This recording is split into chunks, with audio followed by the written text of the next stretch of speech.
पहनना सीखता है कि पहले कपड़ा नहीं जानता था, पेड़ का छाला पहनना शुरू करता था या फिर लंगा घूमता था, उसके बाद धीरे धीरे अपडेट हो के, लेकिन आज के डेट में लास्ट वाला पिक्चर से आप समझ पा रहे होंगे, आज के डेट में लोग इसी तरह जी रहे हैं, राइट। तो यहाँ पे आप देख सकते हैं हाउ ओबेज आर वी।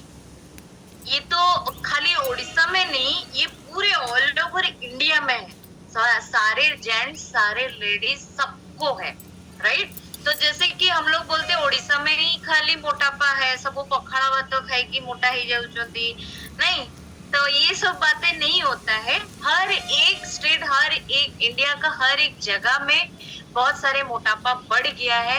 आप देख सकते हैं परसेंटेज है, ये बहुत पुराना स्लाइड है जो कि परसेंटेज में कम दिया गया है। आज के डेट में परसेंटेज पूरा हाई हो चुकी है। ओके, तो India capital of the obesity में आ चुकी है ऑलरेडी।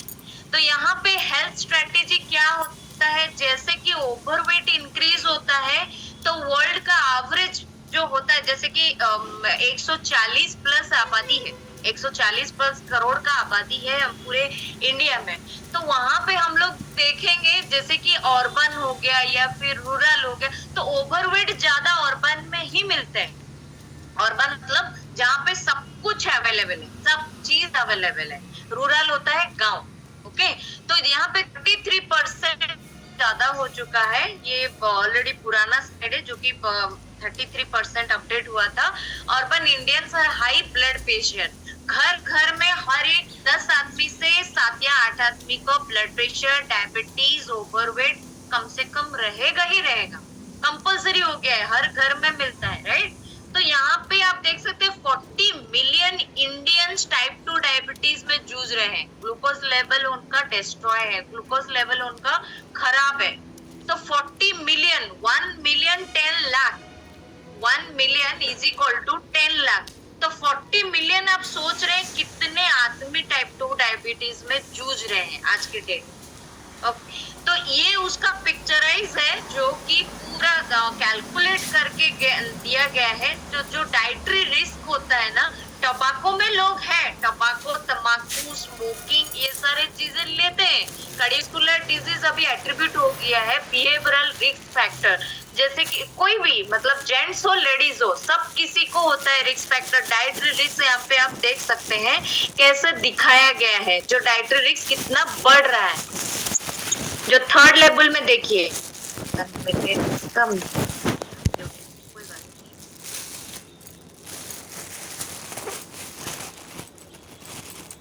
तो यहाँ पे आप पिक्चराइज समझ पा रहे होंगे कि डाइटरी रिस्क कितना बढ़ रहा है। तो यहाँ पे हम लोग का देखिए आजकल का खाना ऐसे ही हो गया है, ईटिंग आउटसाइड, जो कि हम लोग बाहर का खाना ज्यादा खाते हैं। Eating out frequency, right side में ब्लू कलर में देखिए कितना फ्रीक्वेंसी बढ़ रहा है। तो ये जो नीचे लिखा हुआ है वो जगह का नाम है, एनसीआर, हैदराबाद, दिल्ली, मुंबई, चेन्नई, ये सब जगह में इतना ज्यादा बढ़ चुका है। तो फ्रीक्वेंसी कितना बढ़ रहा है, ये बहुत पुराना स्लाइड है जो कि कम दिया गया है।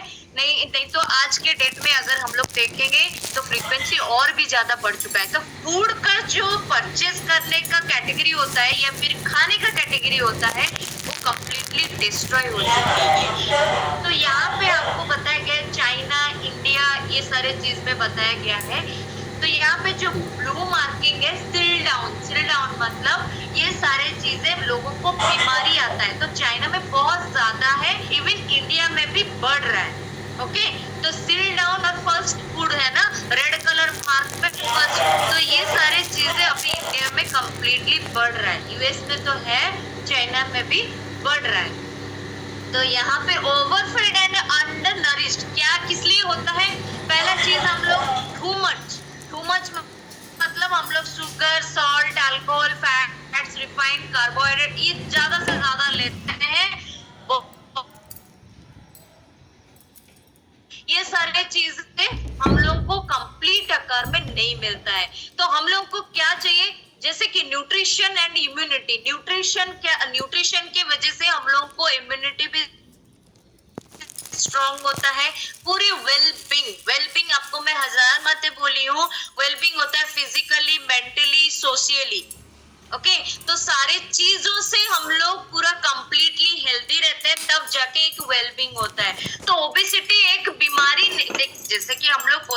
ओबेसिटी बीमारी है, ओबेसिटी कोई बीमारी नहीं है, लेकिन ओबेसिटी सारे बीमारी का कारण बन जाता है ना। जैसे कि घर में सारा चीज, सारा काम एक माँ के द्वारा होता है, अगर गलत भी हो गया, ए माँ ही देगी, माँ करिए ना, है ना, ऐसे बच्चे भी बोल देते हैं ना, ए मम्मी करिए ना, ए मम्मी बोलिए ना। तो वो चीजें मजाक था, वो चीजें आप दिल पे मत लीजिए। तो यहाँ पे मेरे बोलने का यही मतलब था कि ओबेसिटी एक कारण बन जाता है हम लोग का सारा बॉडी में जितने सारे बीमारी को खींच के लाने के लिए। तो ओबेसिटी क्या करता है, इम्यून रिस्पॉन्स को डाउन कर देता है। तो फ्रूट्स वेजिटेबल से हम लोग को नेचुरल एंटीऑक्सीडेंट मिलता है, तो इसको हम लोग डे टू डे लाइफ में ऐड नहीं कर सकते। तो सारा fruits vegetables red colour, white colour, blue colour, purple colour, तो ये सारे चीज तो हम खाते नहीं है, राइट। तो white blood cells produce antibodies. जब हम लोग के बॉडी में प्रोटीन होता है तब व्हाइट ब्लड सेल, दो टाइप का ब्लड सेल हमारे बॉडी में है, एक होता है रेड ब्लड सेल, दूसरा होता है व्हाइट ब्लड सेल, राइट।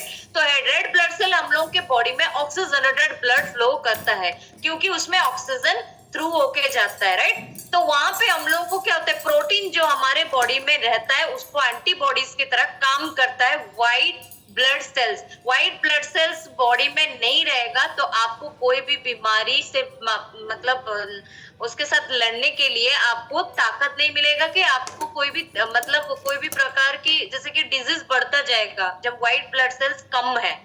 ज्यादा भी होने से भी खराब है, कम होने से भी खराब है, उसको प्रॉपरली रहना बहुत जरूरी है। तो फाइबर हम लोग को सपोर्ट करता है, फ्रेंडली बैक्टीरिया डाइजेस्टिव ट्रैक्ट को बहुत हेल्प करता है। विटामिन ए, सी, ई जो कि हमारे इम्यून सिस्टम को हेल्दी रखता है। और हेल्दी फैट्स, लोग फैट्स का नाम सुनने से, कोलेस्ट्रॉल का नाम सुनने से, प्रोटीन का नाम सुनने से डर जाते हैं। ये सारे चीज हमारे बॉडी के लिए बहुत ही एसेंशियल है, चाहिए। न्यूट्रिएंट